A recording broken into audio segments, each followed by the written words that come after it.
Hey everybody, welcome to Under the Arch Sports. I'm Eric Hobbs, and today we're going to talk about Brady Cook and his throwing shoulder and the injury that nobody knew about. Before we get into that, make sure you subscribe to our YouTube channel and find us on Facebook, Instagram, and Twitter. Yeah guys, so in case you missed it, on Thursday, Mizzou sent out a release announcing that Brady Cook had had surgery to repair a torn labrum in his throwing shoulder. And everybody said, what? Yeah, no one knew this was a thing. And apparently it was a thing all season.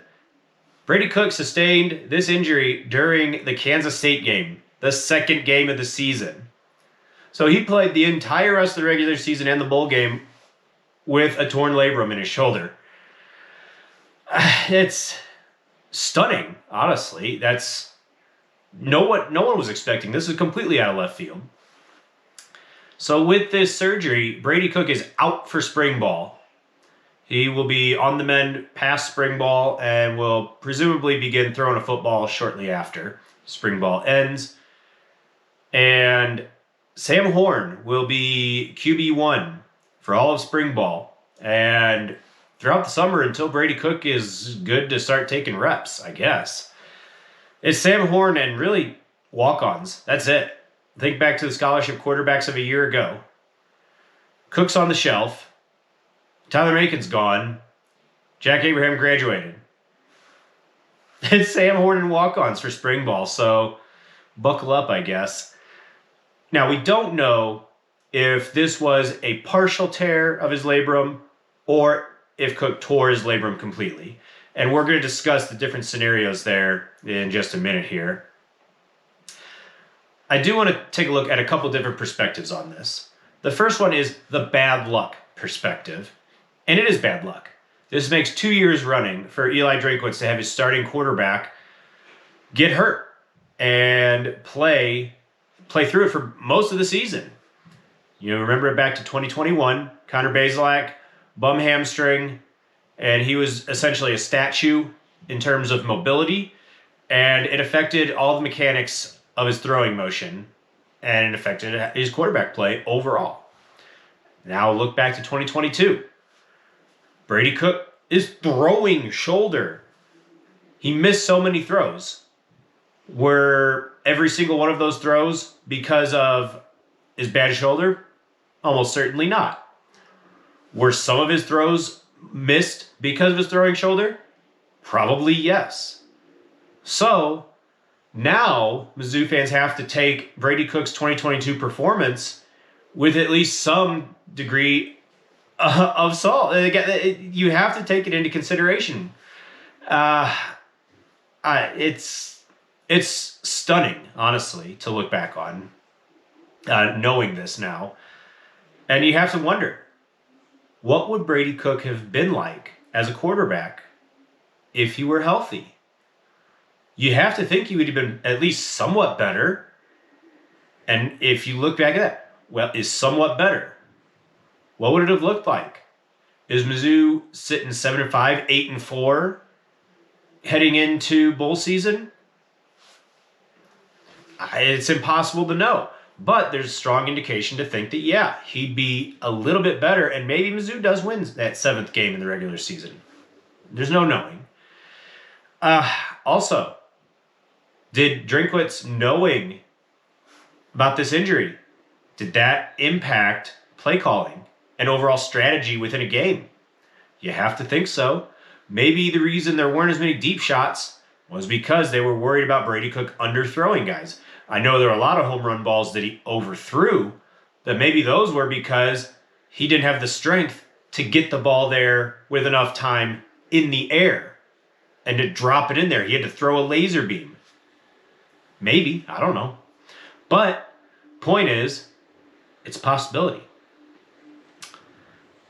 And then you have to wonder, does Drinkwitz just need to have a healthy quarterback for this program to take off back to being a top 25 type of program? Is that all he needs? I mean, the offensive line still needs major improvements, but even with that, a 6-6 team with a bum offensive line and a hurt quarterback,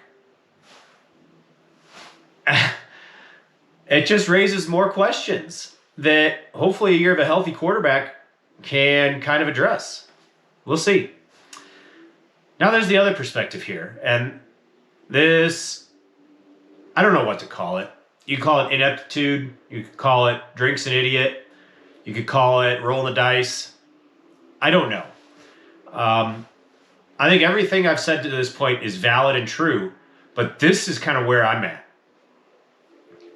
Knowing that Brady Cook is playing with a torn labrum, we on the outside don't know if this was a partial tear or a full tear, but Drinkwitz knew. I'm sure of that. And there's one of two situations here. If this is a partial tear of his labrum, that means Drinkwitz was willing to throw Brady Cook out there knowing that he could potentially finish the tear to his labrum and injure his shoulder even more. That's coaching 101. If you're trying to play a guy through an injury, question one is, can he hurt it worse? If he plays through it, can it get injured more severely? If it was a partial tear, the answer almost certainly is yes. If there's a reason that I'm wrong, somebody with medical expertise, please correct me. But I feel like if you've torn a labrum partially, it can be torn completely with more play. And that maybe was what happened with Brady Cook.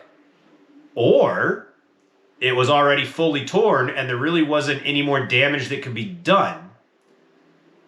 You mean to tell me Eli Drinkwitz has nobody on the roster who can play quarterback better than Brady Cook with a completely torn labrum?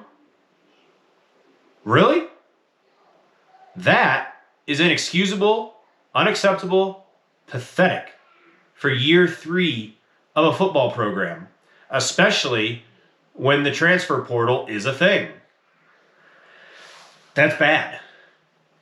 We don't know which one of those scenarios was true, and we're not ever going to know. But one of those, I think, is probably the way it played out. And either one of them is really bad. And they make me question Eli Drinkwitz and the way he manages this program even more. I had questions to begin with, but this is bad. In my opinion, the worst scenario would be if Brady Cook was playing with a partially torn labrum, because that means he was willing to roll the dice with Brady Cook's health. And that's bad. That's really, really bad. Especially when you look at the way Brady Cook was dealt with, he's managed going into the bowl game. The regular season ended the day after Thanksgiving, late November. The Gasparilla Bowl, December 23rd. Almost a full month. But Brady Cook played in that bowl game. I think this is Eli Drinkwitz wanting to win that 7th game to show definite progress within the program instead of having another 6-7 season, and just to make the fans happier. I think doing that was extremely short-sighted. You cost Brady Cook a month of rehab time. Brady Cook could have had this surgery at the end of November and had 1 extra month of rehab time, and then in the summer, 1 extra month of getting reps, getting arm strength back, and been that much more ready for the 2023 season. And Drinkwitz sacrificed that for the Gasparilla Bowl. I mean, ask yourself this. If at the end of November, they would have announced Brady Cook is going to have surgery to repair a torn labrum that he played with all season, and he will miss the bowl game, you'd have been disappointed that, all right, QB1 is out, but you just said, okay, Sam Horn, we're going to see what you got. And if Mizzou would have lost that bowl game with Brady Cook being on the shelf, on the mend, it would have been a lot easier to understand. I think the fans would have been not quite so harsh or angry about losing that game. I feel like a lot of you guys would have had that type of feeling about the game. A little bit more of, well, no quarterback, or we'll find out. If Sam Horn can't cut it, then, well, what's Drink supposed to do? And the pressure would have been off. But I think Drake felt the pressure And that's a problem. I think that's complete mismanagement and very short-sighted. So what does this mean going forward? Sam Horn, as I mentioned at the beginning, he's QB1 for all spring ball. From, call it April until fall practices in August, we have no idea. I think that extra time for Sam Horn being the only quarterback is going to be crucial for his development. And I think we're going to learn a whole heck of a lot about Sam Horn and if he's ready to take over. I think everybody in the fan base is hoping Sam Horn takes the starting job and Brady Cook's injury becomes a moot point. But we don't know that's going to happen. So, we'll see. That's all I've got, guys. That's another situation with Mizzou football where you can't do anything but shake your head. So, we'll just do that until spring ball, I guess. Thanks for checking out this video. See you guys next time.